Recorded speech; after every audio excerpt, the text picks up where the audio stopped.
Mr. Sarai. I want to thank both of you. Actually, it's refreshing, especially for the study on migration, and you both get it. And one of the things that we wanted to see is how best practices in other jurisdictions, and both of you have touted those and seen those specifically in Europe, as Mr. Saunders had said. One of the things when I'm listening to you, I hear easier visa access, short-term visa access reduces claims, and I've seen that specifically in the South Asian community. Visas have increased, their asylum claims have decreased. Legal pathways, they can, if they see a labor market impact assessment that fits the employment that they have, they're able to go into that. So they definitely don't seek another pathway when they have a legal pathway.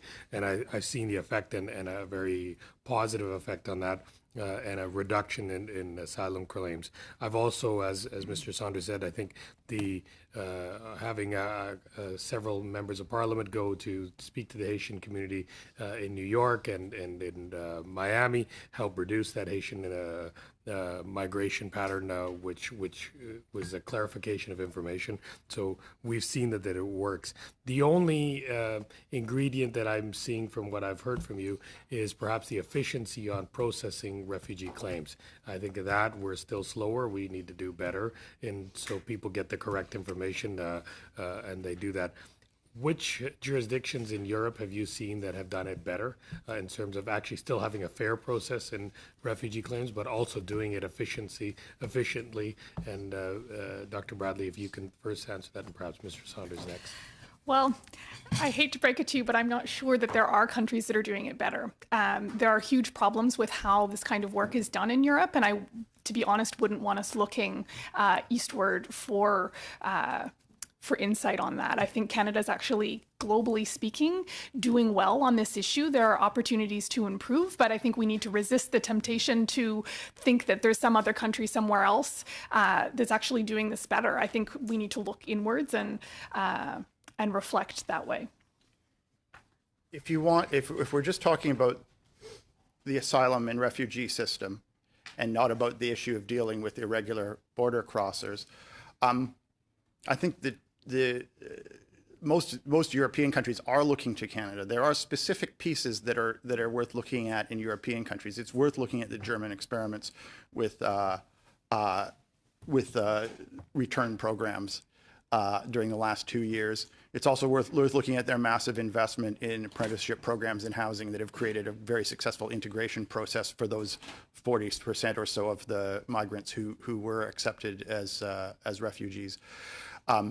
The Canadian system generally works very well under its normal systems if you discount the speed the determination process takes. Our reliance on sponsorship and government-assisted resettlement refugees makes it a fairly secure system, and particularly our process of effectively turning accepted refugees into regular immigrants quickly, and then into permanent residents and citizens quickly, takes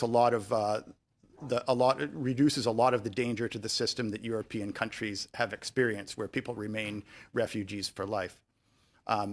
So I would say we need to look abroad for specific pieces, and we need to look abroad for lessons in how to reduce irregular crossings.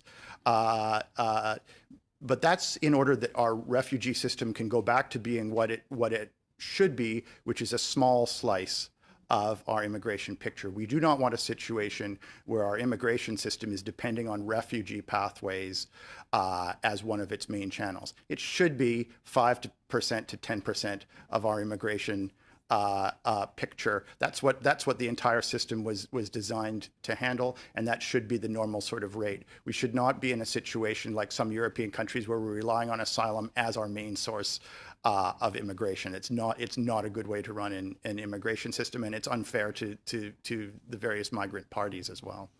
Mr. Saunders, you also talked about, you looked into some of the, which is very interesting, and the economic factors and how refugees or migrants decide on where to go. What's the cost of going? What's the payback time? What's the delay in processing? Whatnot. Currently, in the irregular migrant crossings, the biggest group is coming from Northern Africa, if I understand correctly, from one particular area, and they're getting American visas rather quickly, and then they're migrating across. We've been effective on disseminating information to the Latin American or Latin communities in the U.S. and as well as the Haitian. How do you think it's the best way to communicate with those communities? Is there certain social media channels that are better ways, or should our embassies there convey that message so that these people aren't duped into spending a fortune coming here and then not being able to stay if in fact they're not refugees, and then therefore being economic migrants and actually being returned back after they've undertaken a large debt load? Is there effective means that you think can be used? Nigeria has been the largest source country for irregular crossings in Canada, and in fact it was the largest source country for irregular crossings into Italy last year as well.